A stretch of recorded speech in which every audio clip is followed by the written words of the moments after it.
Pabigit ka talaga sa amin ng nanay mo, ha? Wala kang kwenta! Lumayas ka na nga rito! Palamunin ka! Palamunin ka na! Uy, Tol. Dito na tayo. Pre, sigurado ka okay lang ba sa nanay mo na dito muna ako tumira sa'yo? Oo naman. Ako ba?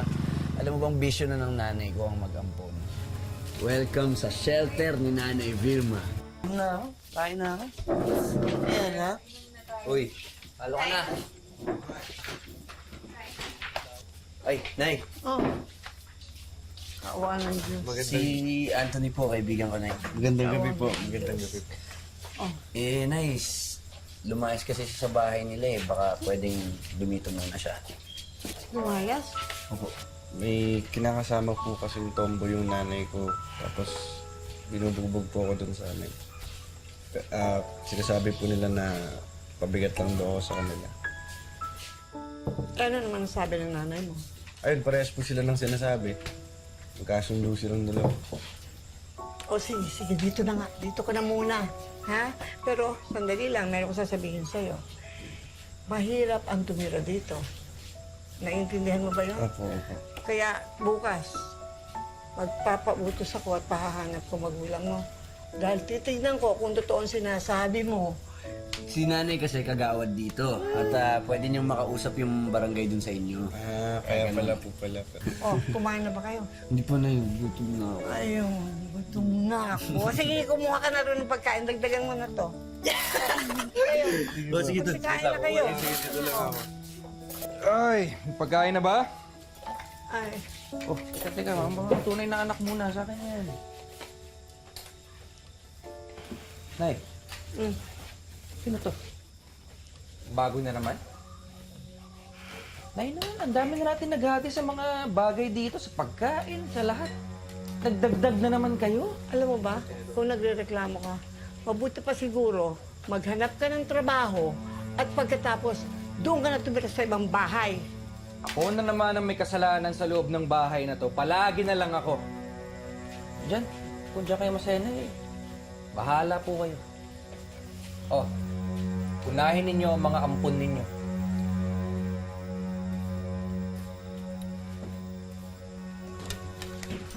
Sige. Nanay. Oh. Huwag na. Merong isang hindi makakakain ngayon. Sige. Alis ka na. Alisin mo na yan. O, sige po. O, tara. Tara na, kumain na tayo. Kain na kayo. Sige na. Itong ulam. Tara, kain na tayo. Sa panahon ngayon, mahirap nang makahanap ng taong handang tumulong sa kahit sinong nangangailangan nito. Tulong na walang limitasyon at walang hinihintay na kapalit. Ngunit may isang lola sa Cavite na ganito mismo ang ginawa. Mahigit 50 katao ang kinupkup, tinulungan at inaruga ni Lola Vilma. Magandang araw po mga kapuso, ako po si Vicky Morales at ito ang Wish Ko Lang.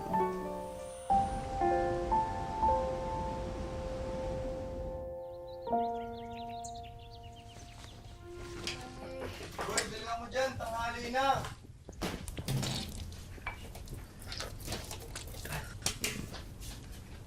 Uy, pre. Sige, mauna ka na. Aga mo, ha. Sensya kang sa pila, ha. Okay lang, Paps. Nakakatuwa nga. Nakakatuwa. Alin ito? Haba-haba ng pila. Ay, Dre, kapatid ko nga pala si Florence. Mga pala. O, Dre. Ate Inday, alam mo kung ako sa'yo, titigilan ko nakakasama dyan kay Freshus. Ha? Tinutulungan ko lang siya. Tinutulungan. Eh, kita mo ang buntis ko, oh. Mahawa yung baby mo. Ay, Dre, si Ate Inday. Nabuntis siya ng boyfriend niya kaya iniwan. Kaya naawa naman si nanay. Kaya dito daw muna siya makapanganak. Grabe. Hindi iba yung nanay mo. Sobrang bait.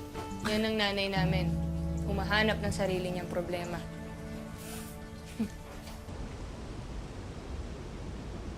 Salamat naman sa'yo. Kasamahan mo ako ngayon. Okay lang ba sa'yo? Okay naman po. Totoo nga lang ako gusto ko nga ako sana itanong pa sa inyo tungkol dito sa paninda nyo kung paano to tsaka kung ano pa po may tutulong ko sa inyo sa bahay. Masarap mo magsalita. Daig na daig ka mo ang anak ko. Alam mo ba, si Frederick, nung minsan niyaya ko siya na samahan ako. Pero, hindi eh. Ayaw niya.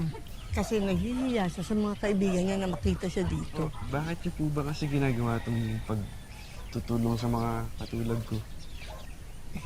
Nagkaroon din ako ng problema eh.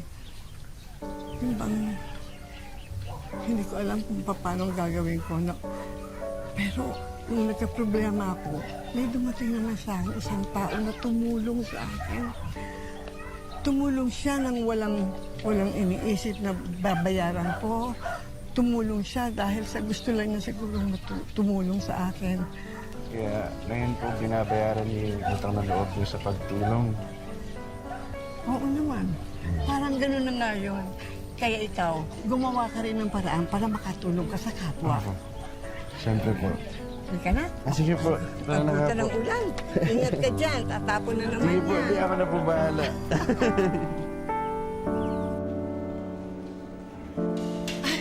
Anthony! Po. Nakausap ko na ang nanay mo. Ano daw po? At saka yung kinakasama niya. Ano daw po? Pumayag sila na sa amin ka na muna titira. Salamat po, Aling Vilma. Salamat po. Anong Aling Vilma? Hindi ako Aling Vilma. Nanay Vilma ang tawag mo sa akin. At saka siya nga pala, in-apply kita ng scholarship dyan sa City Hall. Yun nga lang, vocational course lang na kaya ko. Okay lang po, talaga po. Salamat po. Nanay Vilma. Salamat po, salamat po. Kap, may nagkakagulo sa kabilang kanto. Tara, punta natin. Ha? Ay, Diyos ko. Teka nga yun. Tandaan po. Ano yan? Ayun. Ay, Diyos ko, anak! Anak! Diyos ko, naku! Tulungan niyo naman kami! Bisa mo. Dali natin sa ospital. Tulong. Punta! Ambulansya! Ambulansya! Dali! Diyos ko, anak ko! Tumawag ka na, pupunta ka na sa bahay! Tawagin mo sa mga kapatid mo, ha? Magkita tayo sa ospital! Diyos ko, anak ko! Wish ko lang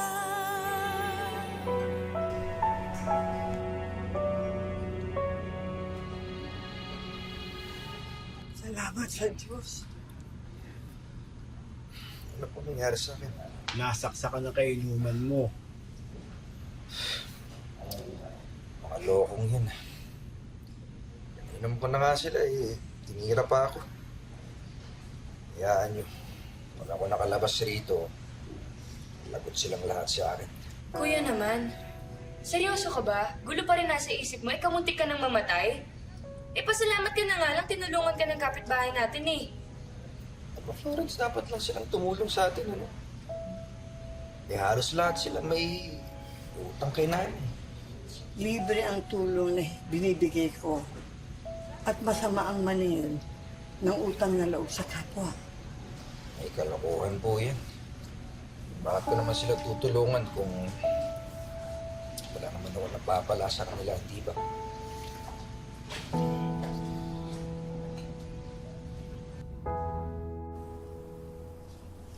Ayan. Ito, basahin mo lang yan. Day! Kuha mo ako ng tubig. Sige na. Oy, Precious. Ano gagawin mo? Hindi ka kukuha ng tubig ko at baka mahawa pa ako sa kung anong sakit mo. Upo ka dyan. Sige na. Sige na, ako na kukuha. Ako na kukuha. Florence. Ano sinabi ko? Di ba, Juan? Hayaan mo itong mga sampit na itong magsilbi sa akin. Parang bumawi sila sa pinapalamon natin sa kanila. Eh, huwag kayong i-epal. Hayaan nyo sila magsilbi sa akin. Ano ba? Sige na. Tubig ko. Bagal-bagal ang lakad eh. Ikaw, ano ginagawa mo? Ano yan? Sige na, tuloy niyo lang yan. Uy! Ang ganda ng timing nyo, ah. Bakit? Ikaw, scholar ng bayan? O hindi kaya scholar ng nanay ko? Bilang mo ako ng merienda at nagugutom na ako. Ano na lang yung pambili ng merienda para makaalis na. Di ba may taon ka binibigay ng nanay ko? O yun yung pambili mo ng merienda ko. Bilisan mo! Bilis! Bagay ah. Sige, iripa, Inday. Konti na lang iripa. Ay, Diyos ko. Iripa. Sige. umiri ka pa, yan eh. Sige pa. Ate, matagal ba talagang mga anak? Kanina pa sila sa loob eh. Depende. May panganak na matagal, meron din panganak na mabilis. Hindi yun eh. Hindi yun ang problema. Ang problema kapag may bagong baby na naman dito, dagdag gasto sa gatas, dagdag gasto sa check-up, sa diaper, at sa kung ano-ano pa. Bukod pa dun, syempre mapupuyat tayo. Lalo na yung iyak niyan tuwing gabi. Eh, okay lang naman yun kasi magtutulungan naman tayong lahat, di ba? Marami naman tayo. Pwede tayo magpalitan kung sino magbabantay sa bata. Dali lang sabihin sa'yo niyan eh. Kasi mga ampon lang kayo. Alam niyo, nakakasawa na rin minsan eh. Kasi kami yung tunay na anak, kami yung nagpaparaya. Ay! Lalaki! Naku, lalaki naging anak ni Inday! Lalaki naging anak ni Inday! Florence! Freddy, ano pa? Nay, lola na kayo. Congrats! Congrats po! Congrats! Salamat. Ano po matutulong namin? Anong matutulong ninyo? Siguro dapat umalis na kayo at bumukod na para luwag-luwag naman dito. Ang dami-dami natin. Oh. Freddy, ano ka ba? Reggie! Uy! Pre! Reggie! Tika lang. Ano problema? Problema? Wala. Saya-saya ko nga eh. Man, huwag ka kaganyan. Akala ko ba okay lang sa'yo na tumira muna ako sa inyo? Noon yun. Okay? Nagsisisi pa nga ako na tinulungan kita eh. Tingnan, may ginawa ba ako sa'yo? Maepal ka kasi! Wala na ako ibang narinig sa nanay ko kundi, wow, ang galing-galing naman ni Anthony. Wow, taas ng grade ni Anthony ha. Wow, tumutulong si Anthony sa pagtitinda. Testing buhay to! Pre, hindi. Pasensya na, hindi ko naman alam na ganyan na pala nararamdaman mo eh. Pareho kasi kayong manhead ng nanay ko.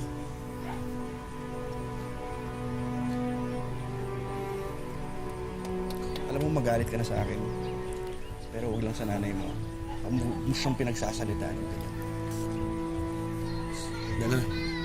So ako pa ngayon ang masamang anak, tapos ikaw mabuti.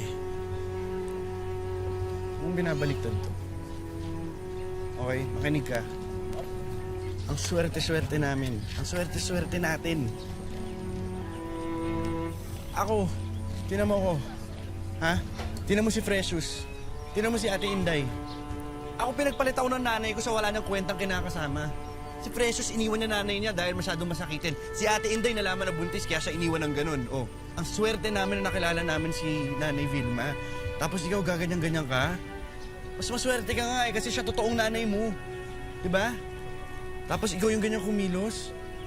Kung nanunumbat ka na, sige, mag-iipon ako, babayaran kita. Lahat ng mga tinulong niya sa akin, sige, gagawin ko lahat yun. Kung problema sa iyo yun. Bahala ka sa buhay mo.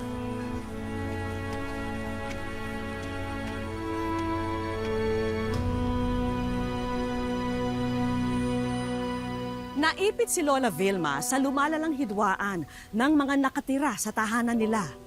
Nagkaroon ng alitan sa pagitan ng kanyang mga ampon at mga anak niya. Naku, Inday ha. Ingatan mabuto yan si baby ha. Baka mami kakaligtaan mo yun sa kama. At saka, alam mo ba, natutuwa ako.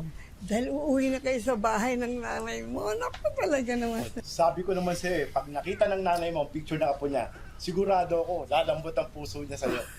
Totoo nga. Day, maraming salamat po sa lahat. Pipilitin ko pong makapagpadala ng pambayad sa ticket namin Naku, para makabawi sa inyo. hindi nga. Malayo. Oo nga. Pwede? Ilaan mo na lamang ito kung merong magkailangan ibilin sa baby, okay? Oo, ilaan mo. Salamat po sa inyo, Nay. Ingat ka, ha? Ingatan mo, baby. O, sige. Baka maiwanan kayo ng barko. Ha? Sige. Tignan ko muna to. Tayo. Ay, sa wakas, nabawasan na ng isang sampid dito. Kaya mga tunay na kapatid, magse-celebrate tayo, ano? Ha? Malawag na eh. Frederick, ano ba nangyayari sa'yo? Eh, natutuwa lang naman ako, Nay, kasi wala na tayong kahati dun sa pila dun sa banyo. Siya nga naman, Nay. Malaking bagay din yung di kami napupuyat dahil sa pag-iyak ng bata. Oh, kita nyo na, Nay? Hindi lang kasi ako natutuwa dito, pati yung mga tunay niyong anak. O kasama, Tol. Yan, may kakampi na ako. Ganun. Natutuwa kayo dahil nabawasan na tayo ng pamilya. Ganun ba yon? Nay, hindi naman sa ganon. Eh di ba yun din naman ang gusto ni Ate Inday, makauwi sa kanila. Kita nyo na, Nay? Tsaka ang dapat kasi, hinahanap na natin ang mga tunay na pamilya ng mga buwisit na sampid na to. Tumigil ka na. Tama na yung sinasabi mo, ha? Hoy, kayo. Pagsiuwi na kayo sa tunay niyong pamilya. Sige na! Ano ba? Hoy, kayo! Kayo! Magsiuwian na kayo! Ito yung sikip-sikip na nga dito eh! Nay, ayoko pong umuwi sa amin. Salbahe po ang tiyuhin ko. Oo, huwag kang mag-alala. Hindi kita ibabalik doon. Huwag kang mag-alala, ha? Ayan pa isang problema sa inyo, Nay. Kinukonsinti niyo pa yung mga yan. Pwede ba, Nay? Sige na, please. Pauwiin niyo na yan. Sige na, sige na. Please lang, please, please. Sige na. O, sige na, Magsiuwian na kayo. tama na yan. Ay! Ay! Naku, Precious! Ano nangyari? Tulungan niyo kaya ako. Tulungan niyo naman! Oh, tulungan! Nay, umaarte lang po yan. Tumigil ka dyan. Nakita mo. Tama na! Nakad-nervous kayo. Dali! Tama na, kuya.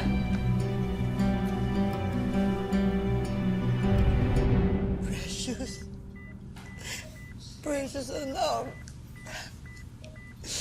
Huwag kang susuko.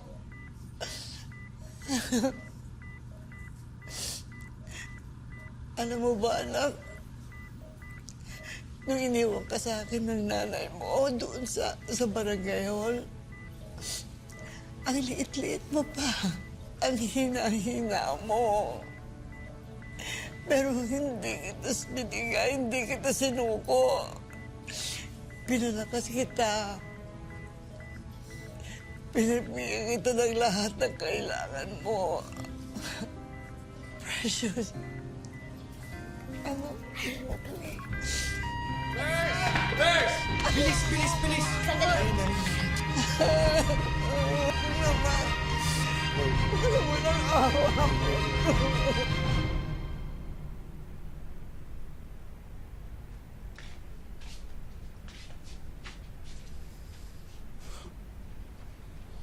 Wala si Precious.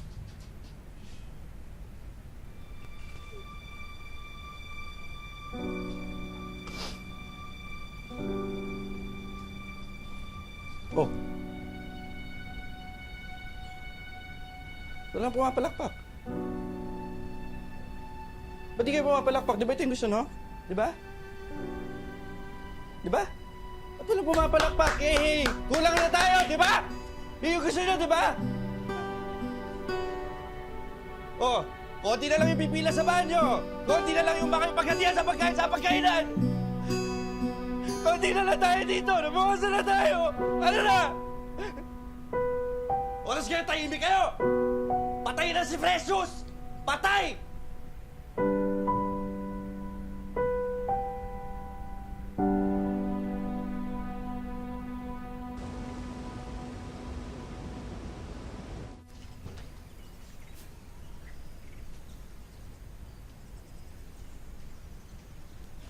Ay. Sumuna mo na. Tagal na akong ganyan. Ayoko, anak. Salamat. Ayoko pa mamaya.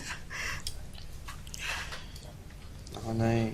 Alam niyo, hindi matutuwa si Precious pag nakita niya nagkakaganito. Si Precious?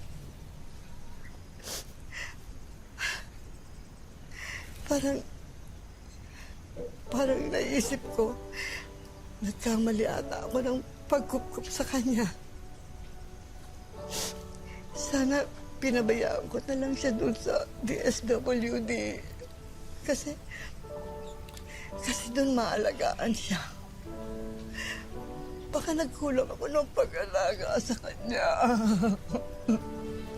Nay, ang pagmamahal na binigay niyo sa kanya, ang pagiging totoong nanay niyo sa kanya. Mahal na mahal ko. Precious, mahal na mahal ko siya. Bakit na tayo iniwan? Sana hindi ako nagkamali. Mabuti ka na sa kanya. Alagaan niyo yung sarili niyo dahil marami pong ibang tumitingin sa inyo bilang nanay. Oh, kaya na ho kayo. Kahit konti lang po, ha? Salamat po. Salamat sa iyo. Mabihis lang po ako, ha? Balikan ko po kayo, ha?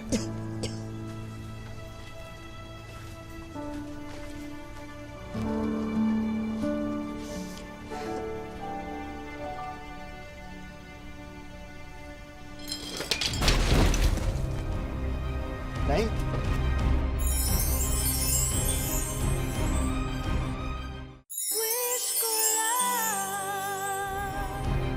Nay? Nay? Nay? Reggie! Tulong! Kahit sino nandyan, Uy! Si Nay!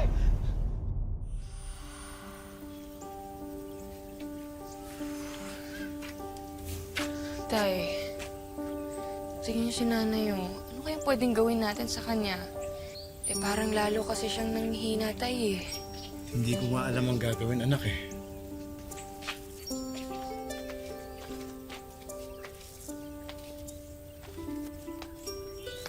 Nay.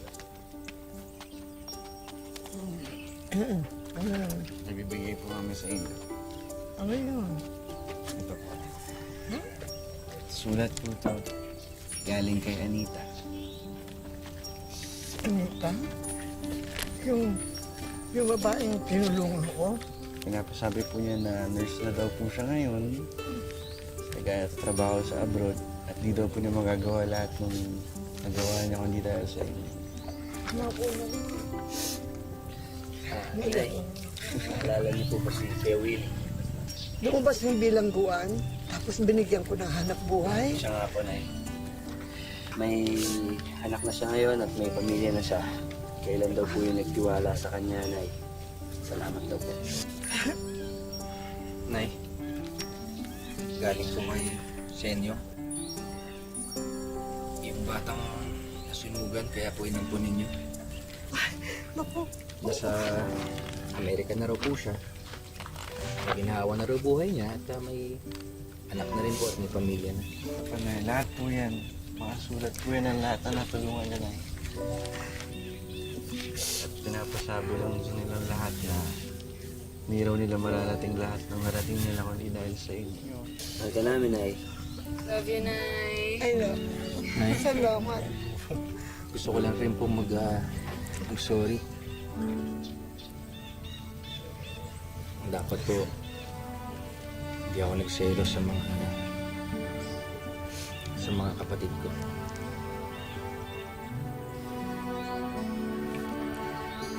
Salamat naman. Kailangan ka po namin lahat. Kami pong lahat. Salamat sa inyo. Tayo, ha? Love you, Nay.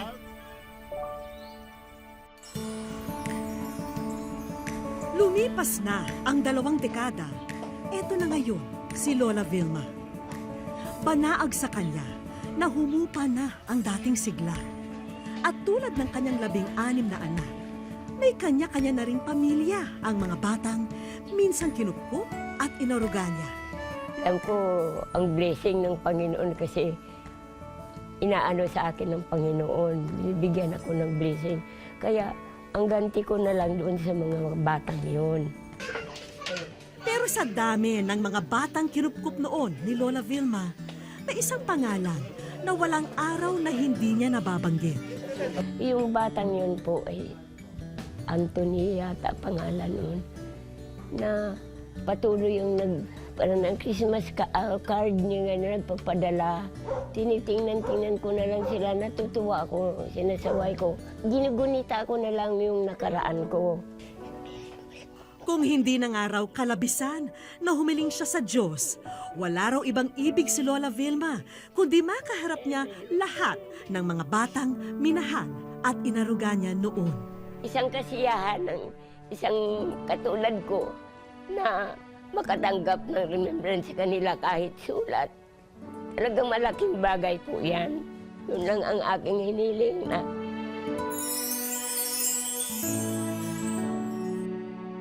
Sa aming pagbabalik, Ikaw ay nasa wish ko lang.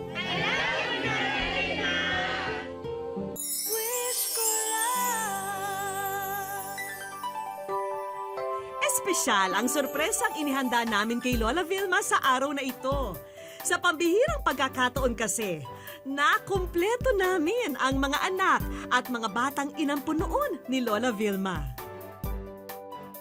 Maya-maya pa'y dumating na si Lola Vilma, akay-akay ng anak niyang si Florence. Bagamat malabo na ang mata, agad namang napukaw ang atensyon ni Lola Vilma sa malaking karatula na bumungad sa kanya. Ikaw ay nasa wish ko lang. Mga kapuso ni Lola Vilma, ayan na ang cue natin. Halos hanggang tenga ang ngiti ni Lola Vilma nang makita niya ang mga tao sa likod ng karatula. Surprise sila, no? Agad naging madamdamin ang tagpo nang matanaw ni Lola ang anak niyang 3 taon na niyang hindi nakikita. Bibing anak ko!